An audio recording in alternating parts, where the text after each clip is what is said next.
Nací en Pamplona, pero vivo en Madrid desde hace bastantes años. Vivo con mi madre y mis hermanas. Pues el suicidio es algo terrible. Es un terremoto que entra sin avisar y que te destroza la vida. A ti y a toda la gente de tu alrededor. Es un acto que en un momento de desesperación comete una persona, pero que el efecto perdura a lo largo del tiempo en muchísima gente. Es terrible, es lo peor que me ha podido pasar. Mi hijo se llamaba Alejandro. No, era mi único hijo. Alejandro tenía 10 años cuando ocurrió todo. Sí, claro. Alejandro era un niño muy querido por toda la familia. Era un niño inmensamente feliz, muy alegre, tremendamente sensible, eh, superdotado o altas capacidades y un niño con una sensibilidad extrema. Era muy sensible a los ruidos, era muy sensible a los gritos, era muy sensible a los malos modos, no estaba acostumbrado porque siempre le habíamos tratado bien. En mi familia pues no gritamos a los niños ni les pegamos. Entonces era un niño feliz hasta que tuvimos la desgracia de cruzarnos en el camino de una mujer que nos hizo la vida insoportable a mi hijo y a mí y que acabó con su vida.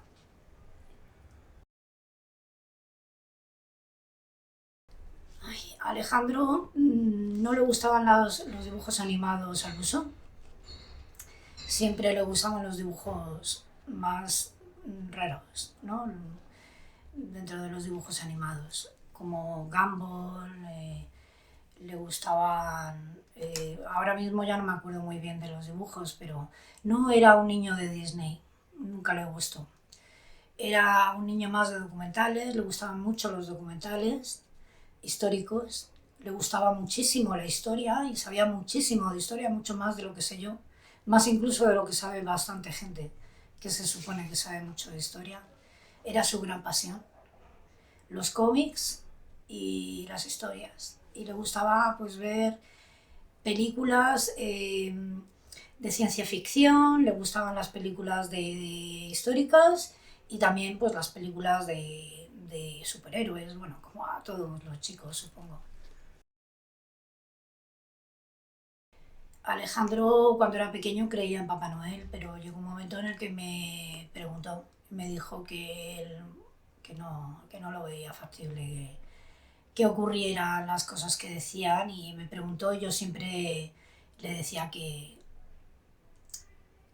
sí, que leyera. Y él me decía, pero mamá, no me engañes, tú dime la verdad. Alejandro desde muy joven empezó a darse cuenta de las cosas que no eran verdad. Y me lo dijo muy pronto. Yo no quería que él lo supiera tan pronto porque yo lo había descubierto muy pequeña y para mí había sido un trauma. Y entonces yo intenté pues, ocultárselo el mayor tiempo posible, pero con 8 años él ya no creía en Papá Noel. Creía en los regalos buenos que le traía Papá Noel, eso sí.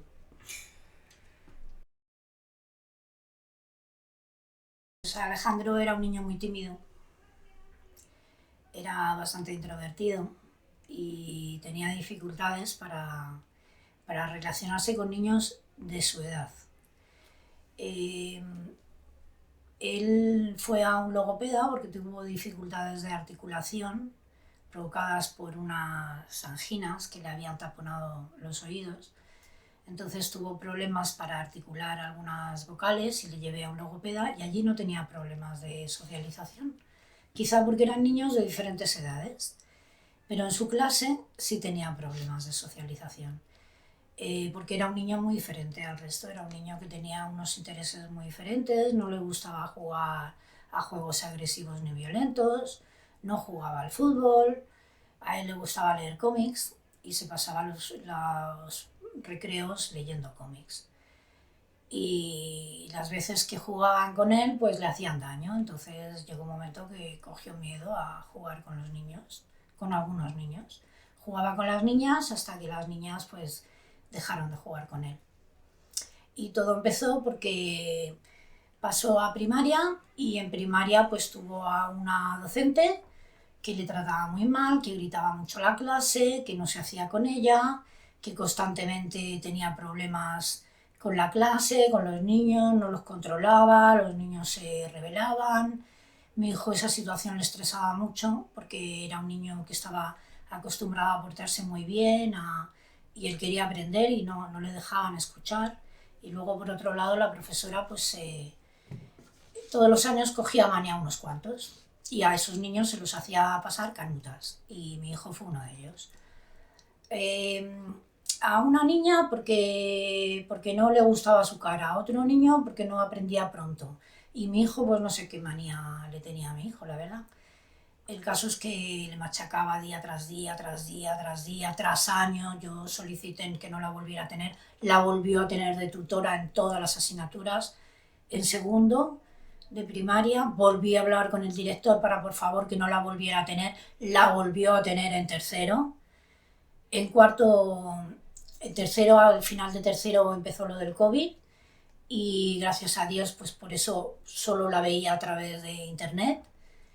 Y en cuarto les volví a pedir que no la tuviera y no la tuvo porque se dio de baja porque se había quedado embarazada. Y luego ella dijo que se iba a ir, o eso le dijo a la clase. Mi hijo pensaba que no iba a volver y volvió. Y entonces mi hijo pues un día llegó a clase y acababa de empezar el curso, hacía 10 días, menos quizás, 7, 8, y la vio en su clase y les dijo que le iba a dar clase. Entonces mi hijo pues no pudo soportar otro año más con ella. Yo le había llevado al psicólogo, estaba en tratamiento, le habían mandado un antidepresivo, estaba mejor porque habían llegado las vacaciones. Fue justo antes de las vacaciones cuando llevé a mi hijo al psicólogo. Y cuando volvimos de las vacaciones mi hijo estaba mejor hasta que vio a esta mujer. Yo hablé y las llamé por teléfono para por favor que me hicieran un informe, porque hablé con la comisión de escolarización, porque yo quería cambiar rápidamente a mi hijo de colegio, o sea, ya eso no podía seguir así. Y en la comisión de escolarización me dijeron que estaba fuera de plazo y que que no había manera, que solo cambiando de domicilio. Yo no podía cambiar de domicilio, o sea, es que vivo en mi casa, no tengo otro sitio donde ir.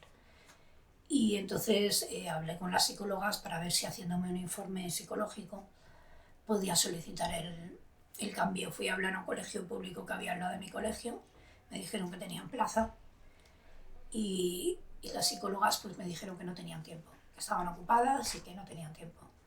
Así es que le dije a mi hijo que tenía que volver al colegio. Al día siguiente se levantó y me dijo que le dolía la cabeza, al día siguiente le dolía el estómago, él solía somatizar cuando se sentía mal. Y el día siguiente le dije, Alejandro, mañana vas al colegio. Y entonces me dijo, mamá, por favor, ¿puedo no ir? Pero no me dijo por qué. Y yo le dije, no, Alejandro, tienes que ir porque no puedes estar faltando todos los días. Y entonces él me dijo, vale. Le dije, voy a hacer la cena, ahora vengo. Me levanté, me fui a fumarme un cigarro. Y en cuanto me acabé el cigarro, oí un golpe. Y lo supe. Algo dentro de mí me dijo que Alejandra había hecho algo malo. Le busqué por toda la casa y no le encontré. Y bueno, pues ya todo lo demás, cuando le vi. He de decir que en primero de primaria él tenía un grupo de amigos en la clase y la profesora les prohibió taxativamente que le ayudaran a defenderse porque él no sabía defenderse de la profesora. Así es que se quedó solo y por eso él no quiso volver a tener relación con sus compañeros porque se sintió abandonado. Sí, creo que hay varios culpables. Yo tengo parte de culpa porque pese a que estaba enferma y tenía cáncer, tenía que no haber obligado a mi hijo a ir al colegio y haberle cambiado, aunque él no quisiera, porque él no quería. Culpables es sobre todo esa mujer que le destrozó emocionalmente día tras día, durante varios años, de forma reiterada y continuada en el tiempo.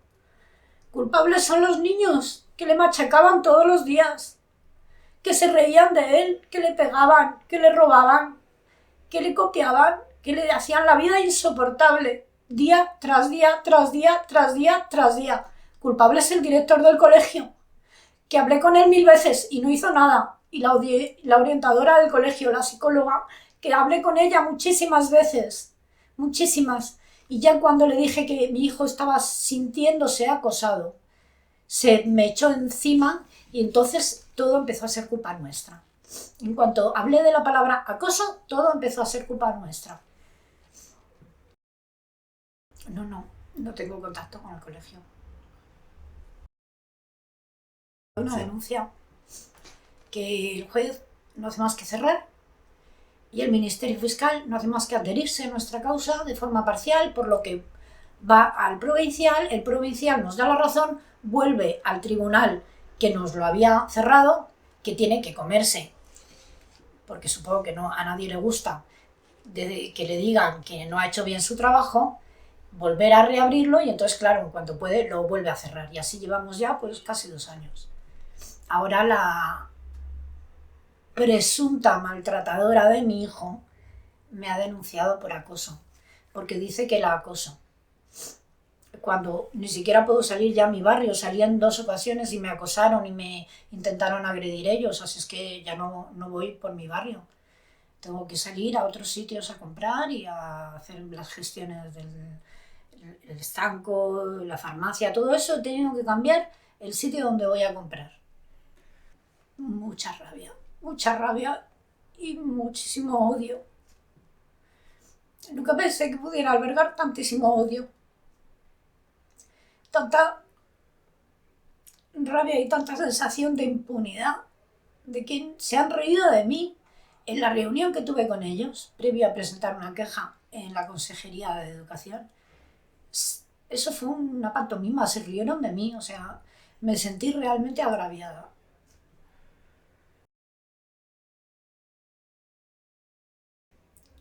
Que no existe.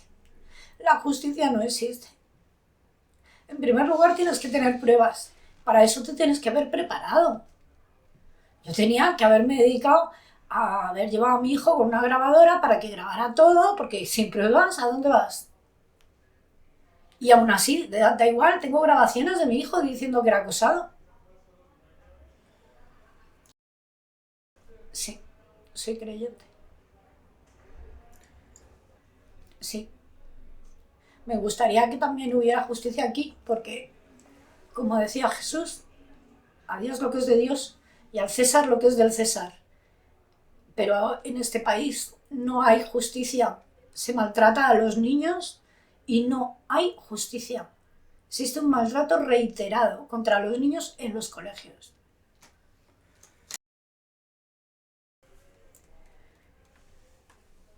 Yo opino que el perdón es muy importante. Si me hubieran pedido perdón, pero no me lo han pedido. No se puede perdonar a quien ni siquiera pide perdón. No se sienten responsables. Eso es lo peor de todo, que no se sientan responsables de lo que han hecho. Cuando en el propio tanatorio su tutor me dijo, sabíamos que esto terminaría pasando. Por Dios, no haber tenido una grabadora entonces. Siempre hay que ir de malas. A los colegios hay que ir como si fuera tu enemigo. Así hay que ir con ellos. Porque si no... Sí, por supuesto. Tengo que acudir a terapia y estoy en tratamiento desde entonces. Pues noté una mejoría. Quizá porque estaba muy medicada. Pero la verdad es que desde hace unos meses he vuelto a tener un bajón. Y bueno, pues supongo que son épocas. Todavía pasa poco tiempo. También hay muchos padres que me han dicho que el segundo año es peor y el tercero también, porque el primero estás como anestesiada. Así es que bueno, pues ahí voy.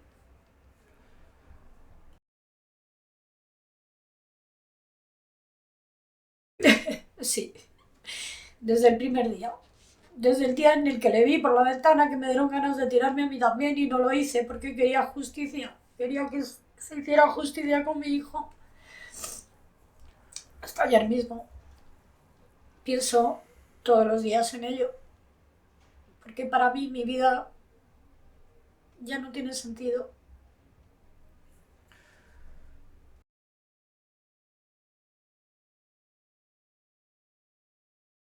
Bueno, a mí me gusta, tengo un gusto muy ecléctico en cuanto a música. Me gusta el rock como base y dentro del rock, pues ya rhythm and blues, el jazz.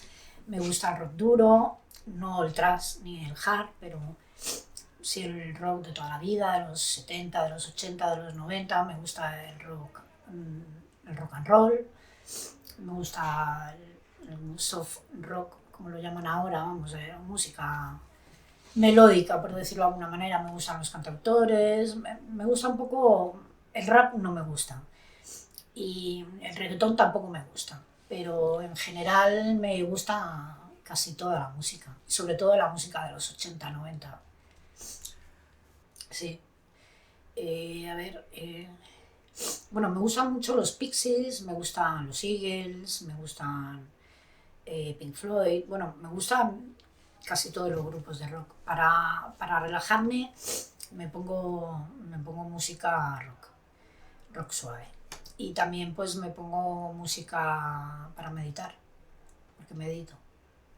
Me ayuda mucho la meditación.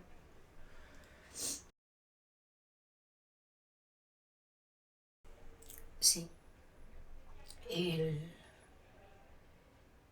el agua marina, el color agua marina. Ni es verde ni es azul, es una mezcla, ¿no? De los dos. El rojo, porque era el color favorito de mi hijo. Cada vez que veo algo rojo, me acuerdo de él.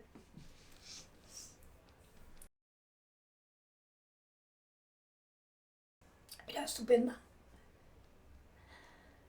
Yo siempre se lo decía que tenía muchísima suerte yo de haberle tenido, porque éramos tan sinceros el uno con el otro, era una relación muy abierta, él podía hablar conmigo, aunque había cosas que evidentemente pues al ser su madre no quería hablar conmigo, pero teníamos muy buena relación. Él me quería muchísimo y yo lo adoraba.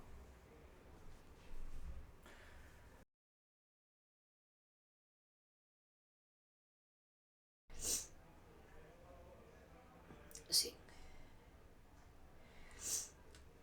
A Alejandro le gustaban mucho los videojuegos y algunos youtubers.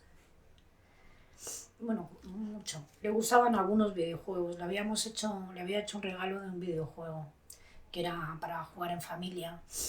De estos que puedes jugar hasta 4 personas. No me acuerdo cómo se llamaba, pero estaba muy bien. Además tenía una banda sonora de rock y le encantaba a Alejandro ahí al ritmo del rock, pegando saltos. Brillante, brillante, brillaba. Allá donde iba, llamaba la atención. Nos subíamos en el autobús y la gente se daba la vuelta y se quedaba maravillada oyendo a un niño de 10 años hablando como si tuviera 50. Era brillante, brillante y perfecto.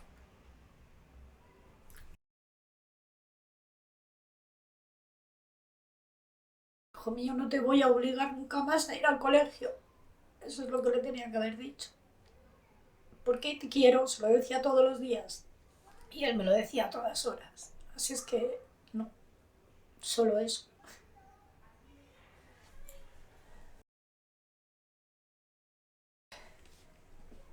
No hay futuro. Para mí no hay futuro. Mi futuro era él.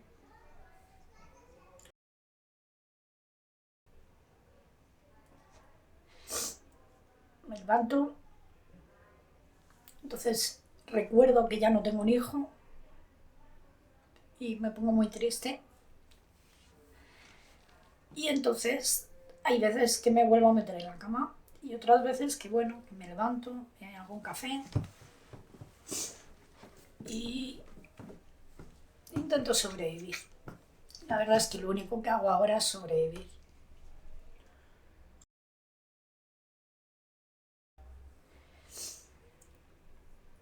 Hasta ahora me ha ayudado la fe y el que tengo que cuidar de mi madre. Pero poco más. Hay poco ya que me ate. Sí, siento mucho rencor.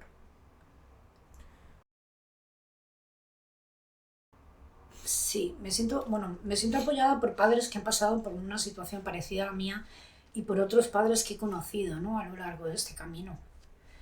Pero no me he sentido apoyada por los padres por los que me tenía que haber sentido apoyada, que eran los padres de los compañeros de mi hijo, que me apoyaron al principio y luego me dieron la espalda.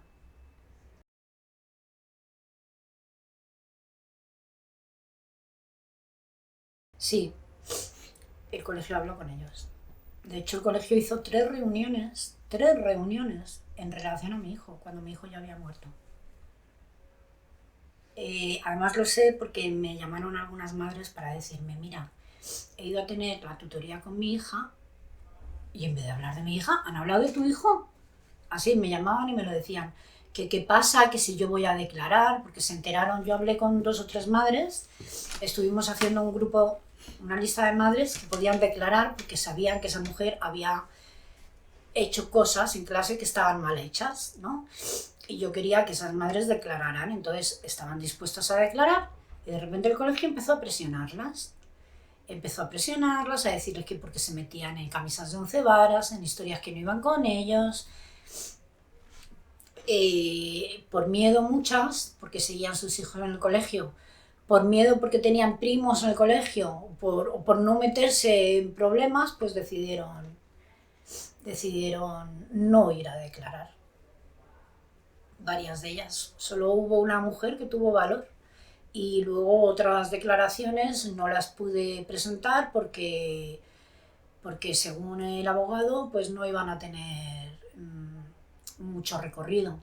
Es que la primera pregunta que le hacía al juez a la madre era, ¿tiene usted algo en contra del colegio? A ver, si lleva una madre que a su hija la ha maltratado esa misma mujer, ¿cómo no va a tener algo en contra del colegio? Yo no entiendo estas leyes. O sea, que los jueces decidan quién puede ser un testigo válido, o sea, es que apaga y vámonos. Pues menuda ley. Desde luego la sociedad no sabe lo que es el mundo de las leyes, porque si lo supiera, pues bueno, así hay tanta gente que se toma la justicia por su mano, no me extraña la verdad. Sí, pertenezco a la asociación Sara Jiménez, que nos dedicamos a concienciar a jóvenes y no tan jóvenes sobre la problemática del suicidio y sobre el daño que provoca a su alrededor esta opción tan terrible que toman algunas personas. Y vamos por colegios para concienciar a los chicos de que las palabras hacen daño y matan. No, no tenemos suficiente exposición, primero porque no hay una verdadera conciencia en los medios, no hay una verdadera conciencia en la sociedad en su conjunto y porque los políticos pasan de este tema. Si les pasara a alguno de ellos, a lo mejor harían algo. A lo mejor si el hijo de algún político se suicidara, alguien cambiaría algo. Pero como no les toca, sí. Salir a comprar a mi barrio, salir de paseo, disfrutar de mi hijo, tener un futuro, que mi hijo tenga un futuro, ser feliz, verle reír, compartir con él lo bueno y lo malo, cada cosa que pase, ver nuevos sitios, aprender nuevas experiencias. Hay tantas cosas que me he perdido y que ya no puedo tener. Ya no puedo salir, ya no puedo disfrutar de nada porque me siento culpable. Tampoco puedo salir a mi barrio ni a comprar el pan. Tengo que coger un autobús para comprar el pan. Y aún así muchas veces me encuentro a las madres en cualquier sitio al que vaya. Como no me vaya un poco lejos, las encuentro.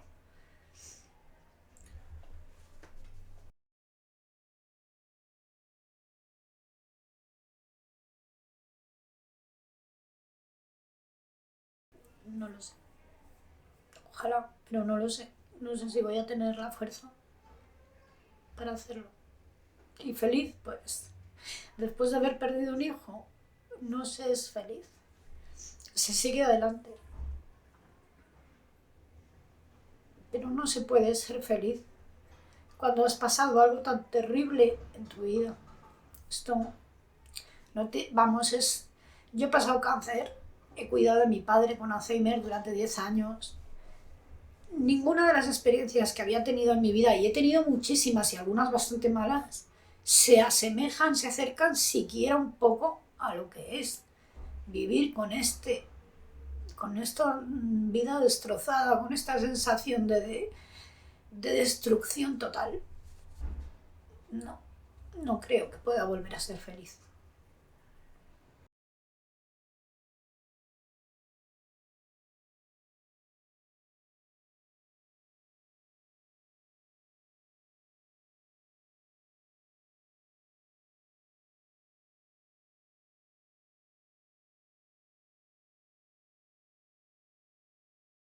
Hijo mío, lo siento. Siento no haber entendido que era más fuerte de lo que yo pensaba el tu dolor. Lo siento muchísimo, siento haberte dicho que tenías que ir al colegio. Lo siento, lo siento, lo siento, lo siento.